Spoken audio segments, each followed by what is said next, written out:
আমরা 14 বছর ধরে আছি, এখনো যদি বিরক্ত হয়ে যাই, এই বিরক্ত নিয়ে মনে হয় আরো 14 বছর কাটায় দিতে পারবো। 14 বছর তো আছি। স্ত্রী ইকরার আত্মহত্যা প্ররোচনা, আদালতে আত্মসমর্পণ করে অবশেষে কারাগারে অভিনেতা জাহের আলভী। ঢাকার মিরপুরের বাসা থেকে স্ত্রীর ঝুলন্ত মরদেহ উদ্ধারের ঘটনায় আত্মহত্যা প্ররোচনায় ছোট পর্দার অভিনেতা মোহাম্মদ নিয়ামত উল্লাহ ভুইয়া ওরফে জাহের আলভীকে কারাগারে পাঠানোর আদেশ দিয়েছে আদালত। 18 জুন দুপুরে মেট্রোপলিটন ম্যাজিস্ট্রেট কামাল উদ্দিনের আদালতে আত্মসমর্পণ করে আইনজীবীদের মাধ্যমে জামিন আবেদন করেন আলভী।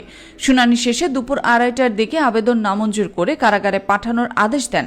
এদিকে দুপুর 1:30টার দিকে আদালতে আসেন জাহের আলভী। পরে দুপুর 1:56 শুনানি শুরু হয়। কারাগারে দাঁড়ান জাহের আলভী। শুনানিতে জাহের আলভীর পক্ষে ঢাকা বারের সভাপতি আনোয়ার জাহিদ ভুইয়া সহ অনেকে শুনানি করেন।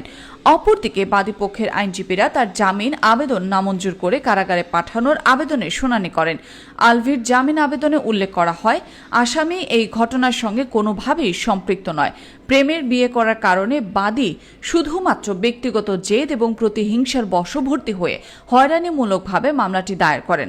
মামলার এজাহারে তার বিরুদ্ধে সুনির্দিষ্ট কোনো অভিযোগ নেই। আসামি ঈদ উপলক্ষে নাটক নির্মাণের জন্য গত 25শে ফেব্রুয়ারি নেপালে অবস্থান করছিলেন এবং তার বিরুদ্ধে মামলাটি দায়ের করা হয় তখন। এর আগে 1 মার্চ শনিবার বেলা 11:15টার দিকে বাসার সিলিং ফ্যানের সঙ্গে ওড়না গলায় পেঁচিয়ে ফাঁস দেওয়া অবস্থায় অভিনেতা আলভীর স্ত্রী ইকরাকে উদ্ধার করে পরিবারের সদস্যরা।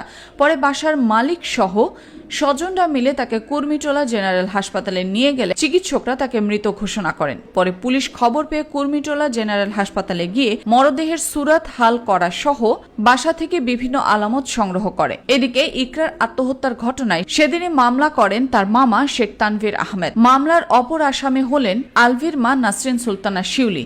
দীর্ঘদিনে পারিবারিক কলহ এবং বিভিন্ন ধরনের নির্যাতনের কারণে আত্মহত্যা করতে বাধ্য করা হয়েছে বলে মামলায় অভিযোগ করা হয়।